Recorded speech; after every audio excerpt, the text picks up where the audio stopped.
Howdy, y'all. This is Thomas here, looking to kind of share some light on the stacking process. There's always a lot of questions like what's stacking, and so I know people don't like to do any reading, so I'm gonna hold your hand and bring you along on this one. If you're unfamiliar with staking, and we're gonna cover some of the things in this video. We'll cover how does staking work? Why don't all cryptocurrencies have staking? And what is the proof of stake and advantages of staking. So, without further ado, um, let's get right into that. Uh, like a lot of things in crypto, staking can be a complicated idea or a simple one, depending on how many levels of understanding you want to unlock. So this is kind of like a kind of beginner's guide for it. So don't get overwhelmed. We ain't gonna get too deep into the weeds. This is gonna be helpful for you if you're just a beginner. So definitely like and subscribe and stay tuned to the end if you're interested in not just being able to talk crypto but actually know something about it. Okay.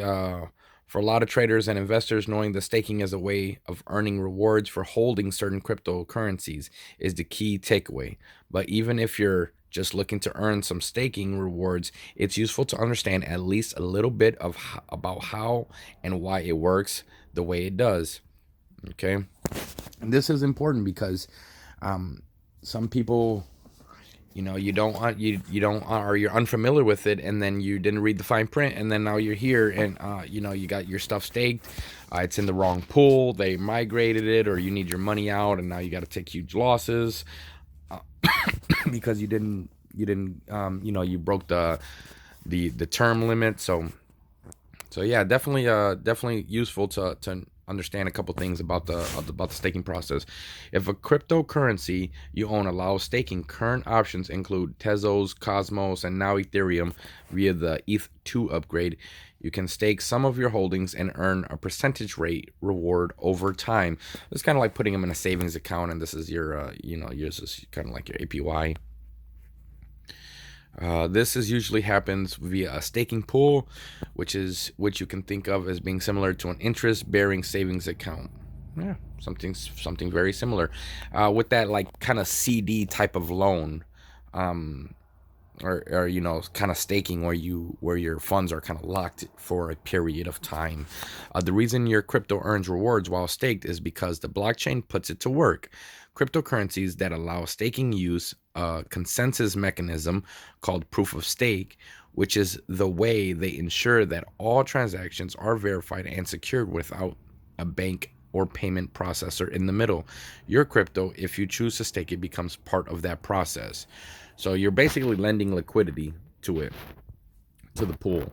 Um, get all the info you need to understand the transition to ETH2 and our guide here.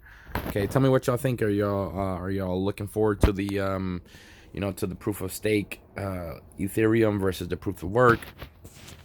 What do y'all think about all that? And cover some of that in the previous video about how it could become a deflationary move for Ethereum.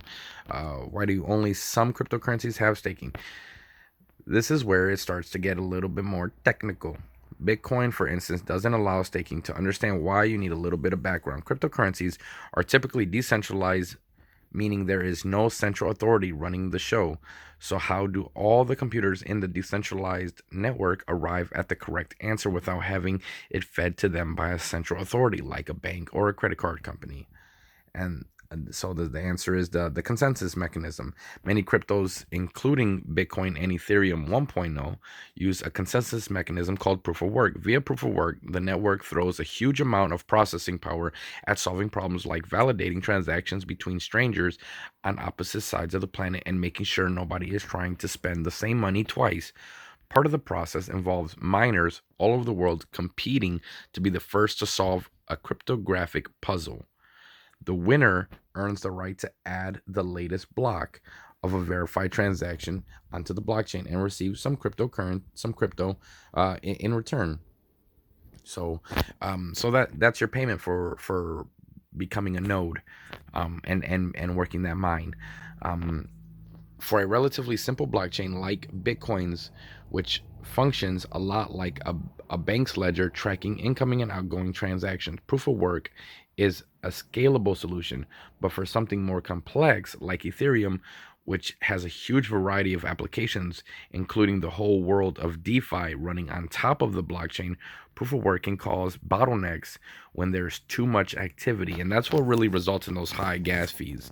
As a result, transaction times can be longer and fees can be higher.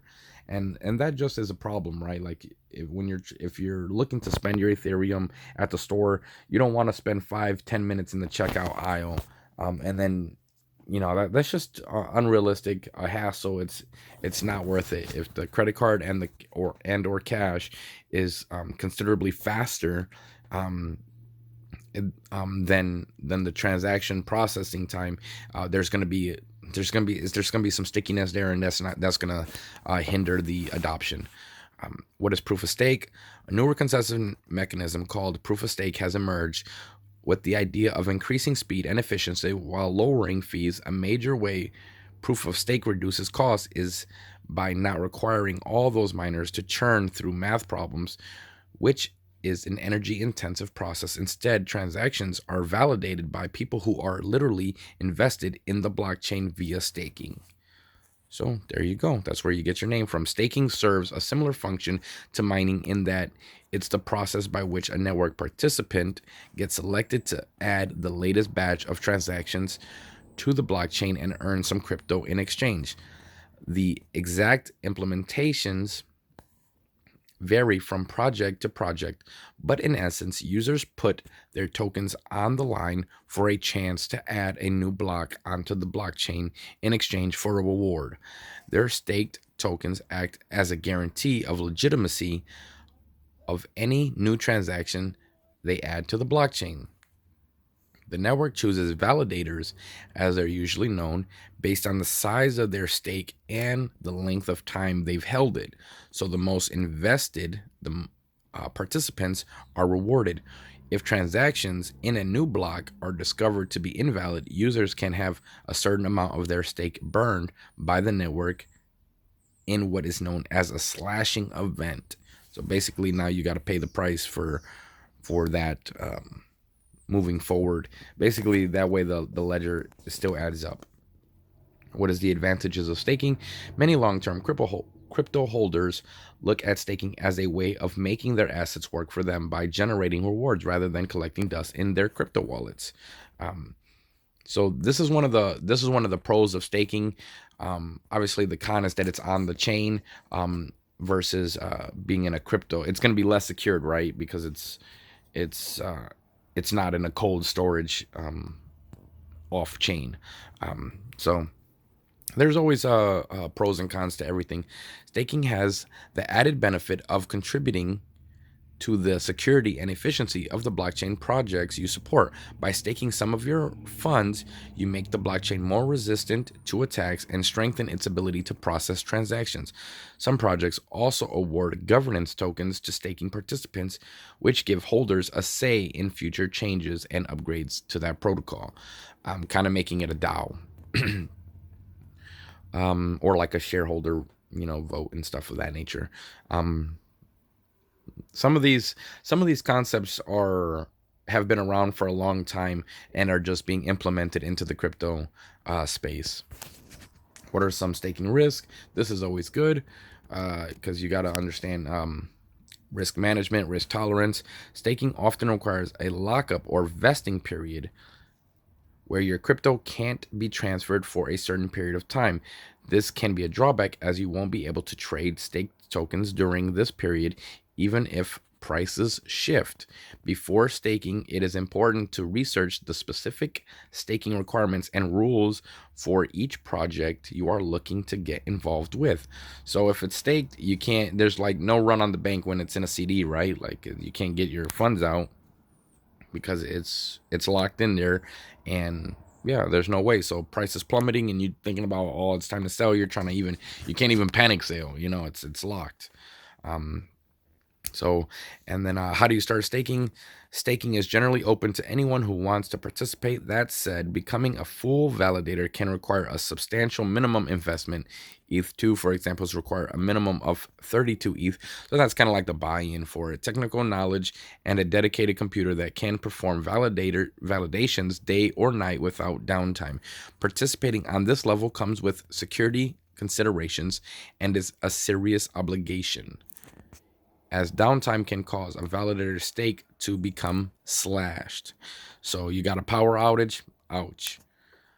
So that's that's something to be to take into consideration.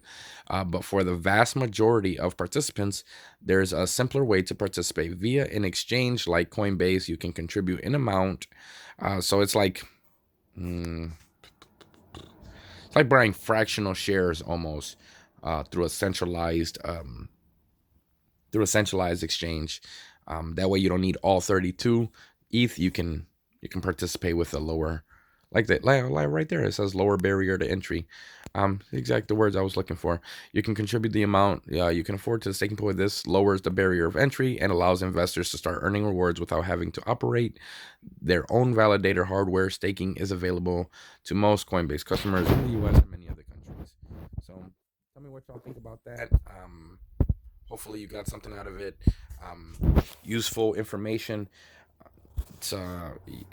You do have to spend time learning the lingo and the ins and outs to be more effective and to make better informed decisions in this ever growing and changing world that is the crypto space. So hopefully y'all enjoyed that. Catch you on the next one. Don't forget to like and subscribe. See you there.